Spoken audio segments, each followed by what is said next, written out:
ดไลค์ให้เขาทุกครั้งเหมือนคำบูฮันสอนสั่งว่าเมืองทอนั้นมันบ่มีนักฆ่าหน้าหลอกหาเมืองพอคงยังบ่เห็น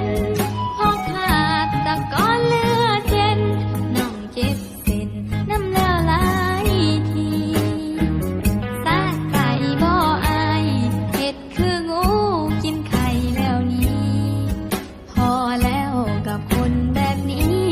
สิบ่มีคำว่าหลงเสือลมปากผู้ชายเสือว่าหายบ่ทอปากเจ้าย้ำหักจังใดก็เว้าย้ำบ่เอาจังใด